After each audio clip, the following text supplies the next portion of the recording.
শুরু থেকে এখন পর্যন্ত যত কথা বলেছি, সামনে যা বলবো, টোটাল 6 কথার বয়ান। বলে কয় কথা? এই 6 কথা মুখস্থ করতে পারলে দেখবেন পুরো বয়ান আপনার মাথায়। আমি এই 6 কথা দিয়ে আমার বয়ানটাকে একটা ব্রেকআপ দিয়ে দিলাম। দেখবেন এর বাইরে কোথাও যাচ্ছি না, ঘুরি মিরের ভিতরেই আছি। কয় কথা? 6 কথার 2টা প্যাকেট করবো ইনশাআল্লাহ। সাহাবীদেরকে নিয়ে 3 কথা। বলেন বলেন কয় কথা? আমি যা বলি আমার সাথে সাথে বলবেন, ঠিক আছে? আমি আপনাদের কাছে প্রশ্ন করি নাই, জবাব চাই নাই।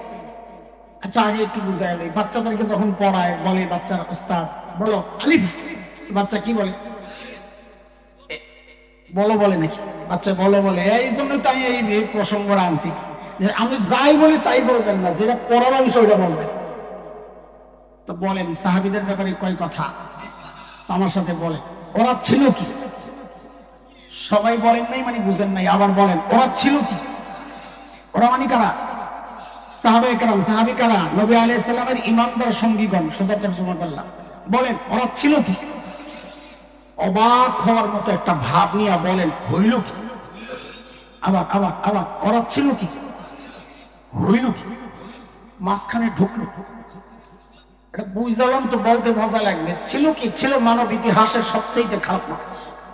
হইল কি? সবচেয়ে ভালো মানুষ। আরে আশ্চর্য কথা, সবচাইতে খারাপ মানুষ আবার সবচাইতে ভালো মানুষ কি করে হয়? কিসের সময় মাঝখানে কি ঢুকছে রে? বলে কোরআন আল কারীম। কি ঢুকছে? কি ঢুকছে? কিসের সময় পরিবর্তন? তো আবার এবার ঠিক করে বলেন, এখন তো বুঝছেন, এখন বলতে ভালো লাগবে। বলেন ওরা ছিল কি? হইল কি?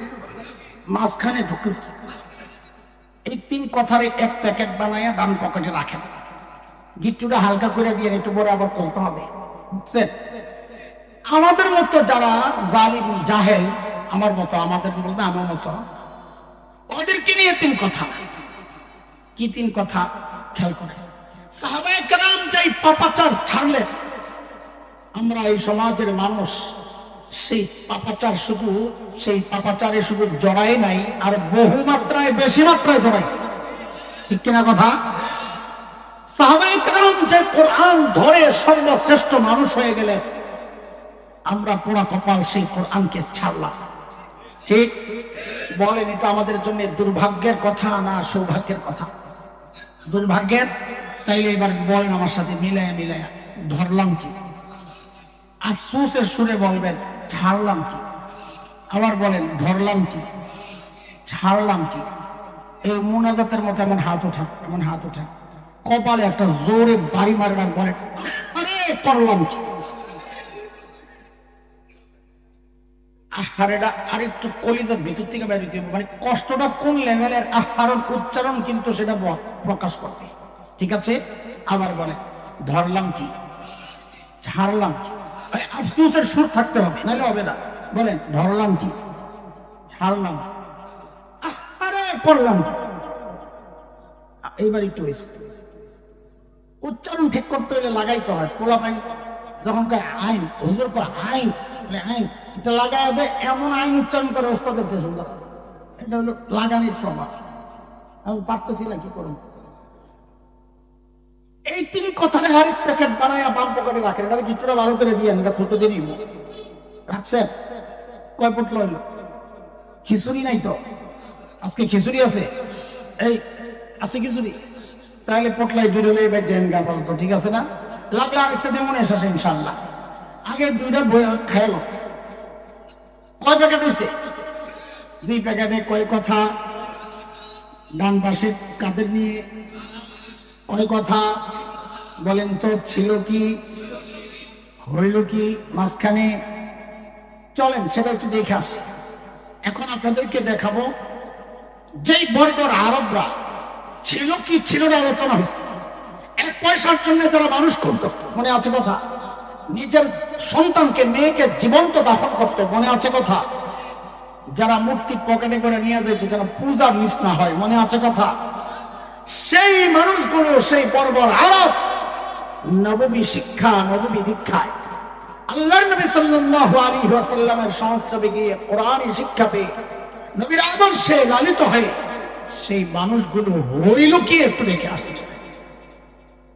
একজন সাহাবীর কথা আপনাদেরকে শোনাই ছোট্ট করে। কোন গাল গল্প শোনানো আমাদের কাজ না। আরবের বিখ্যাত কিতাব সুয়ারুম মিন হায়াতিস সাহাবা, সেই কিতাবের প্রথম ঘটনা এটা আমি আপনাদেরকে শোনাচ্ছি। যা আল্লাহর নবীর এক সাহাবী ছিলেন হযরত সাঈদ ইবনে আমির আল জুমাহি রাদিয়াল্লাহু তাআলা। মুসলমান হয়েছেন একটু দেরিতে, হিজরতের বেশ পর। দেরিতে মুসলমান হলে কি হবে? ঈমান ছিল বড় পাক্কা। কতটা পাক্কা? একটা ছোট্ট গল্প শোনেন, তাইলে বুঝবেন। সাইয়েদনা ওমর যখন খলিফা, বলেন তো ওমর নরম মানুষ না গরম? কেমন গরম? আরে অনেক। কত? একটা ছোট্ট উদাহরণ শুনলেই বুঝবেন। নবী আলাইহিস সালামের কাছে আম্মা জান এবং কয়েকজন মহিলা বসে বসে কথাবার্তা বলছিলেন, মাসআলা মাসাইল জিজ্ঞাসা এগুলো হচ্ছে। এর মধ্যে সাইয়েদনা ওমরের আওয়াজ আসছে। ওমর আসছে, ওমরের আওয়াজ পেয়ে সব গুড়গুড় করে ভিতরে চলে গেছে। ওমর ভেতরে ঢুকছেন, নবী আলাইহিস সালাম হেসে দিয়েছেন। আচ্ছা বলেন তো, আপনি কোথাও ঢুকলে যদি দেখেন হাসে, কৌতূহল থাকবে না? কি কারণে আসতেছে? আমার জামা ফিরা না কি কি দেখতে আসতেছে? হ্যাঁ, হযরত ওমর কৌতূহল, নবী কেন হাসলেন? তো নবী আলাইহিস সালাম বলছেন, ওমর আপনি আসছেন এটা টের পাইয়া আসুন, ভয়ে সব করে ভিতরে চলে গেছে। ওমর রাগ হয়ে গেছে, এই আমাকে না, আমাকে না, তোমরা বেশি ভয় করবা নবীকে। ভিতর থেকে আওয়াজ আসতেছে যে আপনাকে বেশি ভয় করার কারণ হচ্ছে আপনি যে নবীর চেয়ে একটু কঠিন কথা বেশি করেন, বেশি কঠোরতার কারণে আপনাকে ভয় বেশি পায়। তো নবী আলাইহিস সালাম তখন বলেন, ওমর, মানে বলার ভাবটা এমন, ওদেরকে আর দোষ দিয়ে লাভ কি? আপনি যে রাস্তা দিয়ে চলেন, শয়তান ভয় আর ওই রাস্তায় থাকে না, আরেক রাস্তায় চলে যায়। কেমন গরম? সুবহানাল্লাহ। গরম আমরাও, শয়তান দেখলে মাশাআল্লাহ আমার দোস্ত আইতাছে, আমরাও গরম, তাই না? সুবহানাল্লাহ। হযরত ওমর যখন খলিফা, হযরত সাঈদ একদিন যায় বলতেছেন, ওমর আল্লাহ দায়িত্ব দিয়েছেন ঠিকঠাক মতো আদায় করে, নাইলে কিন্তু খবর আছে। বাপ রে বাপ, বেটার কলিজায় সাহস কত! এত সাহস থেকে আসলো?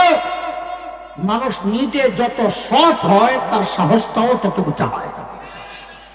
নিজের মধ্যে দুই নম্বরই থাকলে, নিজের মধ্যে দুই নম্বরই থাকলে কথা বলবে মিনমিন মিনমিন কইরা, তেলের ডিব্বা খালি করবো কথা কইতে যাইয়া। ঠিক নি কথা? হযরত ওমর যখন এই কথা কইছে, ওমরকে আরে বাপরে বাপ, এই বেটা তো বড় সৎ, এরে কামে লাগানো লাগে। আমাদের এই দুনিয়ার মানুষ যদি হইতো, কইতো আমারে হ্যাঁ শিখায়, ভালো কিছু কথা কথা কই আসছে, আটা খাইয়া গোয়েন্দা সংস্থারে কইতো আস্তে ওরে ঢুকা লোহা করে। কোন জায়গায়? কয় আয়না করে। আমি কই লোহা করে পাবো, কয় না আন্দাজি কথা। আচ্ছা ঠিক আছে, এক জায়গায় ঢুকাইলি হয়। আল্লাহ আল্লাহ আল্লাহ, তিনি ছিলেন সাহাবী ওমর। সৎ মানুষ খোঁজেন ওনারা, আমরা সৎ মানুষ পাইলে দূরে সরাই, কারণ আমার দুই নম্বরই বন্ধ হয়ে যায়। হযরত ওমর সাঈদ ইবনে আমির আল জুমাহিকে ধইরা জোর কইরা সিরিয়ার এক শহর হিমস, হিমসের গভর্নর বানাইয়া পাঠায় দিয়েছে। হযরত ওমর তো খলিফা, হিমস থেকে একদল লোক আসছে হযরত ওমরের কাছে কিছু অভিযোগ নিয়ে, টাকা পয়সার বিষয় আর কি, অর্থনৈতিক মন্দা চলছে এই অভিযোগ।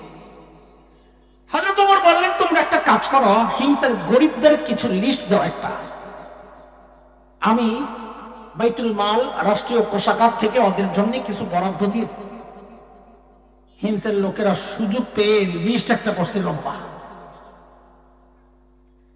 নিয়ে হযরত ওমরের কাছে জমা দিয়েছেন। ফুকারা ও হিমস, হিমসের গরিবদের লিস্ট। আল্লাহ আল্লাহ আল্লাহ। এই আগে বলে কাদের কথা শোনাচ্ছি? যারা এক পয়সার জন্য মানুষ খুন করত তাদের কথা শোনাচ্ছি। ছিল কি কোরআনি ছোঁয়ায়, হইল কি, এখন হইল কি দেখাইতেছি, মনে আছে তো? হিমস ছিল, সিরিয়া ছিল ওই সময়ের গোটা দুনিয়ার বাণিজ্যিক শহর। সেই হিসাবে হিমসের গভর্নর গরিব হওয়ার কথা না ধনী হওয়ার কথা? কেমন ধনী? সময়ের সারা ধনী। বলেন একসাথে বলেন, সময়। হযরত ওমরের কাছে লিস্ট দিছে ফুকারা ও হিমস, হিমসের গরিবদের লিস্ট। আল্লাহ, সাইয়েদনা ওমর লিস্টটা হাতে নিয়ে অবাক হয়ে তাকায় আছেন। কেন? হযরত ওমর দেখেন যে ওই লিস্টের শুরুর দিকেই হিমসের গভর্নর সাঈদ ইবনে আমির আল জুমাহির নাম। এটাও কি সম্ভব? সাইয়েদনা ওমর জানতে চাইলেন, আমি এরকম ফকির, এরকম কি ব্যাপার, তোমাদের গভর্নর বুঝি গরিব মানুষ? হিমসের লোকেরা জবাব দিলেন, বালা আমিরুনা আফকরুনা, আমাদের গভর্নর শুধু গরিব না, হিমসের মধ্যে সবচাইতে গরিব। হযরত ওমর এই কথা শুনে তো খুশি হইলেন, সাথে সাথে 1000 স্বর্ণ মুদ্রা প্যাকেট করে দূত মারফত পাঠায়া দিলেন, যাও আমার পক্ষ থেকে আমার সাইদকে এটা হাদিয়া দিয়ে আসো। কত কত? 1000 কি 1000 স্বর্ণ মুদ্রা কত বুঝেননি আপনারা? বুঝবেন কোথেকে? 1000 এক স্বর্ণ 3.2 গ্রাম। আমাদের হানাফি মাযহাব মতে 3.2 গ্রামে এক সোনা মুদ্রা, এক রৌপ্য মুদ্রা। সেই হিসাবে 3 বা 3.5 ভরি, 3.5টা মুদ্রায় 1 ভরি হবে। 3.5টা মুদ্রায় 1 ভরি, তাহলে সেই হিসাবে 1000 স্বর্ণ মুদ্রা মানে প্রায় 350 ভরি। কত? 350। আরে 1 লাখ টাকা করে ভরি হলেও তো 3.5 কোটি টাকা। এই বিশাল অঙ্কের হাদিয়া পাঠাইছেন হযরত ওমর সাঈদের জন্য। দূত যখন এই প্যাকেটটি হযরত সাঈদের কাছে পেশ করেছে, আবারও মনে করে দিচ্ছি, কাদের কথা শোনাচ্ছি যারা 1 পয়সার জন্য মানুষ খুন করত। আজকে কোরআনী ছোঁয়ায়, কোরআনী শিক্ষায়, দীক্ষায় সেই মানুষগুলোর পরিবর্তনটা দেখে। 1000 স্বর্ণ মুদ্রা যখন পেশ করা হয়েছে আপনার জন্য হাদিয়া, হযরত সাঈদ প্যাকেটটাকে ধরে এভাবে ছুঁড়ে মেরে চিৎকার দিয়ে বলে উঠলেন, ইন্না লিল্লাহি ওয়া ইন্না ইলাইহি রাজিউন। কি পড়ছে? কি পড়ছে? হাদিয়া পাইলে ইন্না লিল্লাহ পড়ার কথা না আলহামদুলিল্লাহ। আপনারা কি পড়তেন জানি না, আমার ইমানের যে হালত, এমন একটা পটলা যদি পাইতাম রে ভাই, ভিতরে যায় যে কয় লাভ দিতাম আর কয়বার আলহামদুলিল্লাহ পড়তাম আল্লাহ জানে। বিশ্বাস না হইলে দিয়া দেন। আল্লাহ, আল্লাহর নবী সাহাবী কি বলছেন? এমন ভাবে ইন্না লিল্লাহ পড়েছেন, বিবি তো ভেতর থেকে ভয় পেয়ে গেছে, আরে মদিনা থেকে দূত আসছেন, না জানি কোন দুঃসংবাদ নিয়ে আইছেন আল্লাহই জানে। সাথে সাথে জানতে চাইলেন, আকুতিলা উমর ইবনুল খাত্তাব, কি ব্যাপার? এইভাবে ইন্না লিল্লাহ কান পড়লেন, সাইয়েদনা ওমর বুঝি শহীদ হয়ে গেলেন। হযরত সাঈদ জবাব দেন, না না না, ঘটনা তা না, বরং তার চেয়েও মারাত্মক। তার চেয়ে বউ তো বুঝছে, আরে খাইছে। আবার জানতে চাইলেন, আকুতিলাল মুসলিমুনা ফি মারিকা, তাইলে কি কোন যুদ্ধে মুসলমান ব্যাপকভাবে শহীদ হয়ে গেল কিনা? হযরত সাঈদ বলেন, না না, ঘটনা তাও না, তার চেয়েও মারাত্মক। বউ বুঝে গেছে, বুঝছি, আমার জামাইয়ের কল্লা বানাইতেই পাঠানো হয়েছে, এর চেয়ে মারাত্মক ঘটনা আর কি হবে? আরে বলেন না, কেন ইন্না লিল্লাহ পড়ছেন? আমার কলিজা শুকিয়ে যেতেছে, তাড়াতাড়ি কর। আল্লাহ আল্লাহ আল্লাহ, আল্লাহর নবীর সাহাবীর ছোট্ট একটা জবাব কিয়ামত পর্যন্ত উম্মতে মুসলিমা চায় যদি আমি দুনিয়া বিমুখ হব, এই ছোট্ট একটা জবাবকে সামনে রাখলে তার জন্য হেদায়েতের ওসিলা হইতে পারে। এই কথাটা কি বললেন তিনি?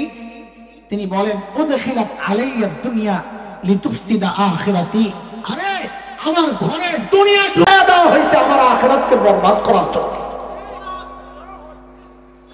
সাথে সাথে বিবিকে বললেন, আমি চাই মদিনার দূত আমার ঘরে থাকতে থাকতে এই 1000 স্বর্ণ মুদ্রা তুমি হিমসের গরিবদের মধ্যে বিলায়া দিয়া দিবা। কি বুঝলেন? শাসকের মধ্যে যদি দিনদারি থাকে তো নিজের বরাদ্দের টাকাটাও জনগণকে দিয়ে দেয়, আর শাসকের মধ্যে দিনদারি না থাকলে জনগণের বরাদ্দের টাকা মাইরা বিদেশ যায় বাড়ি বানায়। কথা ঠিক?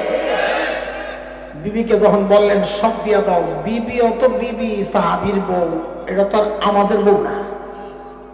আপনাকে বউ ভালো, আপনাকে এলাকায় আইসেন, কোন বিপদে পড়ি আমারটার উপর দিয়া যাক, সামনে নাই। আমার সব দিয়া লাও, একটা বেশ কি যে মাল লইলে আমার সব দিয়া লাগবে, বুঝুর কি দেয় ঘরে কত কিছু লাগবে আসেনি খবর। বেশি পিড়াপিড়ি করলে বলতো 2 ভাগ করে, অর্ধেক আমার অর্ধেক আপনার, আমারটা থাক ঘরের কামে লাগবো, আপনারটা দিয়ালাম অনেক সওয়াব হইল। কিন্তু বিবিকা বলেন না, বিবিকা পোলা ভাই বিয়া করস নাই যারা, একটা সুপরামর্শ দিয়া যায়। খালি তো বিয়ার আগে হুজুরের কাছে দৌড়াও, হুজুর বউ পাই না, একটু দোয়া করে না, তাবিজ দেন না, হুজুর কেউ মনে আটকায় রাখছে। আমি কি বউ পাবি কেমনি? তুই নিজে 2 নম্বর আর বউ খোঁজে রাবিয়া বসিয়া। আচ্ছা কোন তো দেখি এটা সম্ভব? আল্লাহ কি জালেম রে বেটা, তোর মতো 2 নম্বর রে এই নেককার মেয়েটারে দিব? আল্লাহ ওরে ঠকাইব? তুই 2 নম্বর বউ তালাশ কর, পেয়ে যাবি। ঠিক না কথা? এর জন্য একটা পড়া মুখস্থ কর, বলাবেন হাসিস না, বিয়ার সময় এটাকে সামনে রাখবি, কাজে লাগবে। বল আমার সাথে সব যিনি বিয়া করস নাই, নিচের দিকে তাকায় বল, তাহলে শরম লাগবে না। জোরে কইছেন আমি শুনি, ক জেসকাল লগে তেসকা, এই কডানি বিয়া ছাড়া যেটি বিয়া করস নাই সব দিনই কর, জেসকাল লগে তেসকা। শরমে কথা পাই যায় ওরে কিন্তু বিপদে পড়বে। আপু বলে গেলাম এটা আমার কথা না, এটা কোরআনের কথা। জিজ্ঞেস করে দেখো আমাদেরকে, সূরা নূরে আসছে, আল খাবিসাতু লিল খাবিসিনা ওয়াল খাবিসুনা লিল খাবিসাত ওয়াত তাইয়িবাতু লিত তাইয়িবিনা ওয়াত তাইয়িবুনা লিত তাইয়িবাত উলাইকা মুবাররাউনা মিম্মা ইয়াকুলুন লাহুম মাগফিরাতুন ওয়া রিজকুন কারীম।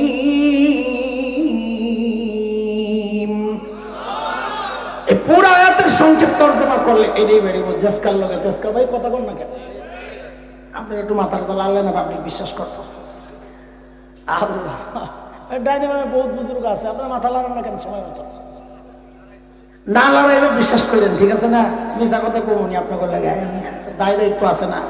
ওই যে রেকর্ড মেকর্ড হয়ে পরে কোন বিপদে পড়ি। আল্লাহ আল্লাহ আল্লাহ আল্লাহ। বউ যখন কইছে সব দিয়া দাও, বউ সাথে সাথে নিয়ে সব দিয়া দিস। দুধ কই আসলাম, এরা মানুষ না ফেরেশতা? এটাও কি সম্ভব? দ্রুত চলে গেছেন মদিনায়। হযরত ওমরকে বলার পর হযরত ওমর এতটা খুশি হয়েছেন, আবারও 1000 দিয়ে পাঠিয়েছে, এবার আবার দিয়ে। এইবার যাওয়ার পর আবারও একই কাহিনী। হযরত সাঈদ কয় সব দিয়া দাও। বউ এইবার একটু মুরাদ করে, কত কিছু লাগে, জামাইয়ের তো খবর থাকে না। আমাদের অনেকের এই বদভ্যাস আছে, ঘরে কি আছে খবর নাই, রাত্রে যায় দিবে একটা চারি, কি রান্ধবে, বাজারে যান না, আমার সময় আছে নাকি? এবারে সময় নেই, তো সিরিয়াস কেন? সময় নাই বাজার করা, তো যা দিবে তাই খাবে, কথা কবি না। বাজার করবো না ঠিক মতো, রাত্রে যায় দিবে, বেরিয়ে যায় নরম পাইছো না? এমন তো আরো মুসিবত, নেত্রী আগের যা আছে সব চলে গেছে, বেডিগো শাসক, এখন তো আরো দিবা কবি, এখন তোকে ক্ষমতা আছে, বুঝতে কই নেই। হাজী সেলিম সাহেব কইছিল না সংসদে দাঁড়ায়, মাননীয় পদের মধ্যে বড় বিপদে আছে, ঘরে গেল হেনে, সংসদে আইলে সব আপনারাই। আল্লাহ আল্লাহ আল্লাহ আল্লাহ। এইবার বউ একটু মোড়া দিছে যে কিছু রাখা যায় না, ঘরে কত কিছু লাগবে। হযরত সাঈদ কয় হ্যাঁ টাকা দরকার তোমার? জি। তো সবটাই রেখে দাও, ওটা তো আরো ভালো। হযরত সাঈদ বলেন দেখো আমরা গরিব মানুষ, আমাদের ঘরে এত বিশাল অঙ্কের টাকা রাখাটা নিরাপদ না, ডাকাত আসতে পারে। তো কি করব? তো এমন কারো কাছে আমানত রাখি যিনি এটা রাখবেন এবং সময় মতো আমাদের যখন লাগবে তখন শুধু ফেরত দিবেন না, অনেক বাড়াইয়া দিবেন। ও মাশাআল্লাহ তাহলে আরো ভালো দেন। হযরত সাঈদকে তাহলে এগুলারেও দান করে দিয়া দাও, কারণ দান করা মানেই হচ্ছে আল্লাহর কাছে আমানত রাখা। হাসরে যখন আমার অনেক দরকার লাগবে তখন খালি এইটাই ফেরত দিবেন না, অনেক বাড়াইয়া দিবেন। বলে কত বাড়াবে? আমি সহজভাবে বলি, যতটুকু বাড়াইলে আমি জান্নাতে যাইতে পারবো অতটুকু বাড়াইয়া দিয়া দিবেন। দুধ এইবার তো আরো বেশি অবাক হয়ে দৌড়াইছে মদিনার দিকে। যাই হযরত ওমরকে শোনানোর পর হযরত ওমর এইবার এতটা খুশি হয়েছেন, এতটা খুশি হয়েছেন, সাথে সাথে বললেন, এই কাফেলা রেডি কর, আমার সাইদকে দেখতে যাব। আবাই মদিনা থেকে 400 কিলোর উপরে দেখতে যাবেন। এটা বর্তমান জমানা, প্লেনে উঠলেন আর চট করে গেলেন, চট করে যাওয়ার সিস্টেম তখন অনেক প্রস্তুতি দরকার ছিল, অনেক কিছু। কিন্তু হযরত ওমরের হৃদয়টা এতটা আলোড়িত হয়েছে, সাইদকে দেখার জন্য অস্থির হয়ে গেছে। সাইয়েদনা ওমরের কাফেলা যখন হিমসে ঢুকে, গোটা হিমস যেন ভেঙে পড়ে। চারদিক থেকে হাজারো মানুষ ছুটে ছুটে আসছে। কেন হারি? মদিনা থেকে আমাদের আমিরুল মুমিনিন আসছেন, আল্লাহর নবীর শ্রেষ্ঠ সাহাবী ওমর ইবনুল খাত্তাব আসছেন এক নজর দেখার জন্য। হযরত ওমর বসা।